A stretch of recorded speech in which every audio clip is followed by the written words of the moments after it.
இது வந்து Sunday afternoon கொஞ்சம் மழை தான், ரெட் அலர்ட் மழையில் தான் இருந்துச்சு கோயம்புத்தூர் பொறுத்த அளவுக்கு.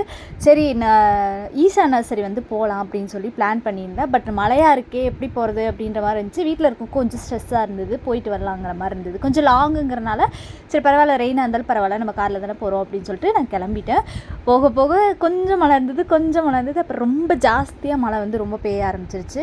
எதுக்காக போனோம் அப்படின்னா மரக்கன்றுகள் வந்து வாங்கலாம் அப்படின்னு சொல்லி போயிருந்தேன். அங்கே கொஞ்சம் அஃபோர்டபுள் காஸ்ட், ஒரு ₹3 ₹7 இருந்தாலே நம்ம வந்து பர்டிகுலராக அங்கே கொஞ்சம் மரங்கள் இருக்கும், அதை வந்து நம்ம வந்து வாங்கிக்கலாம். நம்ம ஆதார் கார்டு காட்டி ஆல்ரெடி நான் வந்து மெயில் போட்டிருந்தேன். ஸோ அதனால நம்மளுக்கு வந்து கேட்லேயுமே ஈஸியாக நம்ம மூவ் ஆகிற மாதிரி இருந்தது. ஆனால் செம்ம மழை. அங்கே இருக்கிறவங்க வந்து ரொம்ப அழகாக கோஆப்ரேட் பண்ணி கொடுத்துருந்தாங்க. எங்களை நீங்கள் நில்லுங்க, நாங்களே போய் நல்லா பிளான்ஸாக பார்த்து எடுத்துகிட்டு வந்து பில் போட்டு தரோங்கிற வரைக்குமே எல்லாமே பண்ணியிருந்தாங்க. ரிட்டன் வரப்போ பார்த்திங்க அப்படின்னா ஒரு நர்சரி கிரியா க்ரீன்ஸ் அப்படின்னு சொல்லிட்டு ஒரு நர்சரி, நான் ரொம்ப நாளாக போகிறப்ப வரப்போ பார்ப்பேன் ஈஷா போகிறப்ப. சரி இந்த வாட்டி விசிட் பண்ணி பார்க்கலாம், டைம் தான் இருக்கேன்னு சொல்லிட்டு உள்ளே போயிருந்தேன். ரொம்ப அழகாக வந்து என்ட்ரன்ஸ்லேயே இந்த அள்ளி வந்து வச்சுருந்தாங்க. கொஞ்சம் உள்ளே போனதுக்கப்புறம் ஏதாவது ஃப்ளவரிங் இருக்குமா அப்படிங்கிறது தான் என்னோடய ஃபஸ்ட்டு தாட்டாக இருக்கும். இந்த லில்லியெல்லாம் பார்த்தா ரொம்ப அழகாக லைனாக செப்பரேட்டாக வச்சுருந்தாங்க. காற்றடிச்சு மழைக்கும் அதுக்கும் அது பிளான்ஸ் எல்லாம் பார்க்குறக்கே ரொம்ப சூப்பராக இருந்தது. அதுக்கப்புறம் சரி உள்ளே போனோன்னு பார்த்தா இந்த சைடு ஃபுல்லாகவே மரங்கள் தான் வச்சுருந்தாங்க, ஃப்ளவரிங் கிடையாது. இந்த ஒரு பார்ட் ஃபுல்லாக மரங்கள் இருந்துச்சு. நான் என்ன பண்ணியிருந்தேன் அப்படின்னா சரி ஏதாவது அஃபோர்டபுளாக ஸ்டார் ஃப்ரூட் அந்த மாதிரி எதாவது கிடைக்குதான்னு பார்க்கலான்னு தான் போயிருந்தேன் உள்ளே. அதுக்கப்புறம் நிறைய இந்த மாதிரி குட்டி குட்டி அழகான திங்ஸ் எல்லாம் இருந்தது. அங்கங்கே வந்து இந்த வீடியோஸ் கொஞ்சம் கேப்சர் பண்ணிக்கலாம், மழை அடித்தாலும் பரவாயில்ல அப்படின்னு சொல்லி கொஞ்சம் வீடியோஸ் மட்டும் எடுத்திருந்தேன். இதில் நிறையா என்ன சொல்கிறது மீன்லாம் விட்டுருந்தாங்க. அதுக்கப்புறம் இதெல்லாம் பார்த்ததுக்கப்புறம் சைடில் இருந்தது வந்து இன்டோர் கொஞ்சம் இருந்துச்சு. அதுக்கப்புறம் இந்த மஞ்சள் வகைகள்லாம் இருந்துச்சு. ஆனால் எதுலேயுமே அவங்க வந்து ப்ரைஸ் வந்து மென்ஷன் பண்ணல. அங்கே ஒருத்தர் தான் இருந்தார்.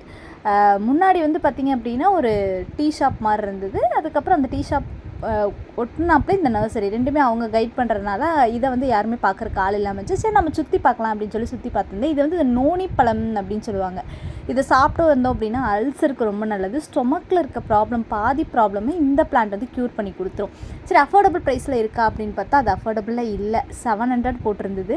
அதுக்கப்புறம் நான் ஒவ்வொரு பிளான்ட்டோட ரேட்டும் கேட்குறப்ப எனக்கு வந்து அது அஃபோர்டபுளாக தெரில. அந்த ஏரியாவில் இருக்குது, இவ்வளோ இருக்குது கலெக்ஷன்ஸ் இருந்தாலுமே எனக்கு வந்து அது அஃபோர்டபுளாக இல்லை.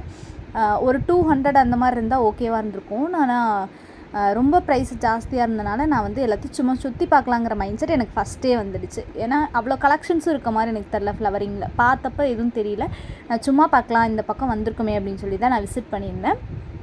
அதே மாதிரி ஃப்ளவரிங்குமே எதுவுமே எனக்கு கண்ணில் சிக்கின மாதிரியே இல்லை. இந்த பக்கம் ஃபுல்லாக பார்த்திங்க அப்படின்னா மரங்கள் தான் இருந்தது. ஆனால் ஓரளவுக்கு வந்து கிடைக்காத ரேர் வெரைட்டிஸும் இருந்துச்சுன்னு தான் சொல்லணும். கொஞ்சம் உள்ளே போக போக பார்த்தா இந்த சீத்தாப்பழம், அதுக்கப்புறம் கொய்யாப்பழம் அதோட வெரைட்டிஸு, அதுக்கப்புறம் ஸ்டார் ஃப்ரூட்டுமே இருந்தது. ஆனால் ப்ரைஸ் வந்து ரொம்ப ரொம்ப ஹையாக இருந்தது. 600 700 இருந்தனால எனக்கு அது பக்கமே போக தோணலை. என்ன தான் கொஞ்சம் பெரிய பிளான்ட்டாக இருந்தாலுமே அவங்க வந்து கொஞ்சம் அஃபோர்டபுளாக வச்சுருந்தா வந்து யூஸ்ஃபுல்லாக இருந்திருக்கும். ஏன்னா இது வந்து ஒரு காடு ஃபுல்லாக, இந்த ஏரியா ஃபுல்லாக காடு ஹில்ஸ் அந்த மாதிரி தான் இருக்குது. அதுலேயுமே ஏன் இவ்வளோ காஸ்ட் ஹையாக இருக்குது, இதுக்குள்ளே ஏன் இந்த நர்சரி இருக்குங்கிற மாதிரி தான் இருந்தது. மேபி அவங்க ஆன்லைன் செல்லரா டீலராங்கிறது கூட தெரில. ஏன்னா அந்தளவுக்கு கூட அவங்க எங்ககிட்ட கம்யூனிகேட்டே பண்ணல. சொல்லப்போனால் நான் சுற்றி தான் பார்த்துட்டு அவங்க என்ன வேணும் அப்படிங்கிறது கூட கேட்கல. இப்போ வந்து இது வந்து ஃப்ளவரிங்கான பார்ட்டாக இருந்தது. ஒரு சைடு ஃபுல்லாக மரம், ஒரு சைடு ஃப்ளவரிங் இண்டோர்ஸில் வச்சுருந்தாங்க. சிலதில் வந்து ப்ரைஸ் இருக்குமா அப்படிங்கிறத நான் கொஞ்சம் சர்ச் பண்ணி பார்த்தேன். ஏன்னா அவரை நம்ம கைட் பண்ணல இல்லையா. சரி ஏதாவது ப்ரைஸ் இருக்கான்னு பார்க்கலான்னு பார்த்துருந்தேன். ஹேங்கிங்லாம் கொஞ்சம் நல்லா அழகழகாக இருந்துச்சு. சுற்றி பார்த்ததில் எனக்கு என்ன தோணுச்சுன்னா கொஞ்சம் பராமரிக்காமல் விட்டுட்டாங்களோ அப்படிங்கிற மாதிரி இருந்தது. ஏன்னா ரொம்ப வாடி போய் ரொம்ப காஞ்சு போய் அந்த மாதிரிலாம் நிறைய பிளான்ஸ் வந்து இருந்தது. ஏன் இவ்வளோ அசால்ட்டாக வச்சுருக்காங்க அப்படிங்கிற மாதிரி எனக்கு சில இடத்துல வந்து தோணுச்சு. கொஞ்சம் பார்க்குறப்ப சில ரேர் வெரைட்டி இந்த பிளான்ஸ்லாம் இருந்தது. சக்குலண்ட்டு, அதுக்கப்புறம் வந்து அலோவேரா, அதெல்லாம் வந்து ரொம்ப ரேர் வெரைட்டிஸ்லாம் வச்சுருந்தாங்க. கண்டிப்பாக ப்ரைஸ் ஹையாக இருக்குங்கிறது எனக்கே தெரிஞ்சு. ஏன்னா மரத்தோட ப்ரைஸே அவ்வளோ இருக்குது அப்படிங்கிறப்ப இது கண்டிப்பாக ஹையாக தான் இருக்கும் அப்படின்னு சொல்லிட்டு இந்த பிளான்ட்டை வந்து நான் பார்த்துருந்தேன். ₹60 போட்டிருந்தாங்க. பார்க்குறக்கு எனக்கு ரொம்ப அழகாக இருந்தது இந்த பிளான்ட்டு. ஒன்று வச்சாலே நிறையா வருங்கிறது எனக்கு தெரியும். சரி ₹60 இதை மட்டும் வாங்கிக்கலாமா, ஒரு 4 பிரான்ச் இருக்க மாதிரி அப்படின்னு பார்த்துட்டு இந்த ஒன்றை மட்டும் நான் வந்து வாங்கியிருந்தேன். வேறு எதுவுமே நாங்கள் வாங்கவே இல்லை. சும்மா சுற்றி பார்க்குறதோட விட்டுட்டேன். இன்னும் கொஞ்சம் தூரம் போகிறப்ப பார்த்திங்கன்னா தெரியும், இந்த இடத்துல இருக்க பிளான்ட்ஸ்லாம் வந்து எல்லாம் வாடி போய் வதங்கி போய் அந்த மாதிரி தான் இருந்துச்சு. கொஞ்சம் பராமரிக்காமல் அப்படியே விட்டுருப்பாங்க போல இருக்குது. இண்டோர்லாம் வந்து காஸ்ட்லியான பிளான்ட்டுமே ரொம்ப பார்க்காம அப்படியே விட்டுருக்காங்க. ஹைபிஸ்கஸ் குச்சியெல்லாம் பார்த்தா குச்சி தான் இருக்குது, அதில் இலை கூட இல்லை. ஆனால் இந்த லோட்டஸ் லில்லியெல்லாம் மலைக்கு செம்மையாக இருந்தது. நிறைய ஃபோட்டோஷூட்லாம் அங்கே வந்து நம்ம எடுக்கிறோம். அதுக்கப்புறம் அந்த ஒரு பிளான்ட்டை மட்டும் வாங்கிட்டு நான் அங்கேருந்து கிளம்பிட்டேன். இந்த வீடியோ உங்களுக்கு ஒரு யூஸ்ஃபுல்லான வீடியோவாக இருக்கும்னு நினைக்கிறேன். கண்டிப்பாக நெக்ஸ்ட் வீடியோவில் பார்க்கலாம். பாய்.